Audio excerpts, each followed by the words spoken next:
falling down a little bit every year.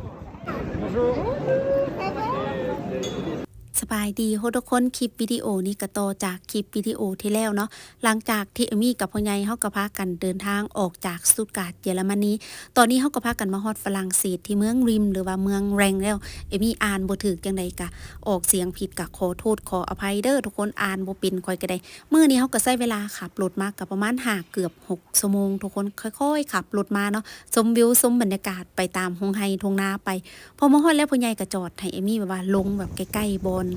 ที่เฮาพักโรงแรมนะทุกคนพอดีว่าเฮาก็พักกันพักอยู่ใจกลางเมืองเนาะรถมันก็เอาเข้ามาบ่ได้เอาเข้ามาได้อยู่แต่ว่าเฮาก็ต้องแบบไปขอรหัสเปิดหนทางจากทางโรงแรมนะเพิ่นก็ให้มาแล้วแต่ว่าพ่อใหญ่จักเพิ่นเอาไปไว้ทางใดหาบ่พอทุกคนก็เลยได้ไปจอดอยู่ข้างนอกทุกคน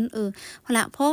จอดรถอีหยังเรียบร้อยแล้วเฮาก็เช็คอินเนาะเข้ามาที่พักแล้วก็เก็บข้าวเก็บของหลังจากนั้นก็พากันออกไปหาย่างเลาะเล่นเนาะเอมี่กับพ่อใหญ่มาเที่ยวเมืองนี่ก็เป็นครั้งแรกเลยทุกคนก็ค่อนข้างว่าก็อยากตื่นเต้นเนาะย่างเลาะไปเลาะมาก็มาเห็นโอ้ยห้านฝือทุกคน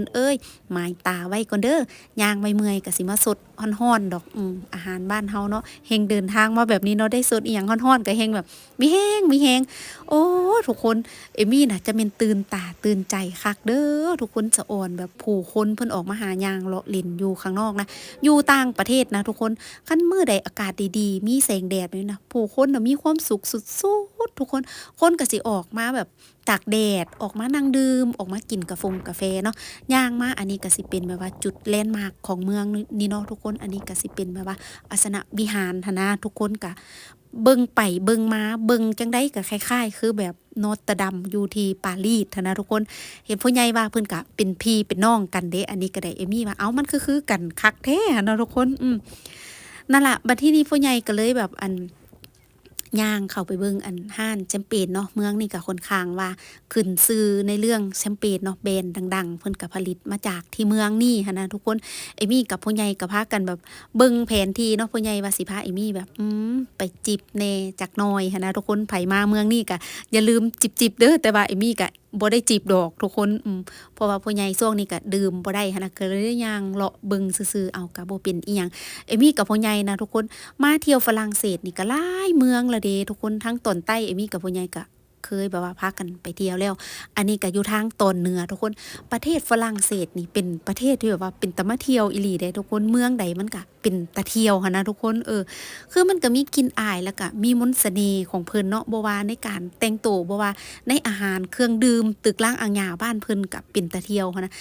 ย่างอยู่นี่ในความรู้สึกของเอมี่เนาะคล้ายๆคือแบบไปย่างเที่ยวอยู่ปารีสหั้นนะทุกคนคือมันย่างไปได้เบิดทุกซอกทุกมุมหั้นนะทุกคนแล้วไปบ่อนใดมันก็เบิ่งแบบสะอาดสะอ้านไปเนาะทุกคนอันนี้ก็เป็นแบรนด์ดังของแชมเปญเนาะทุกคนอันนี้ก็เป็นสำนักงานใหญ่เพิ่นหั้นนะ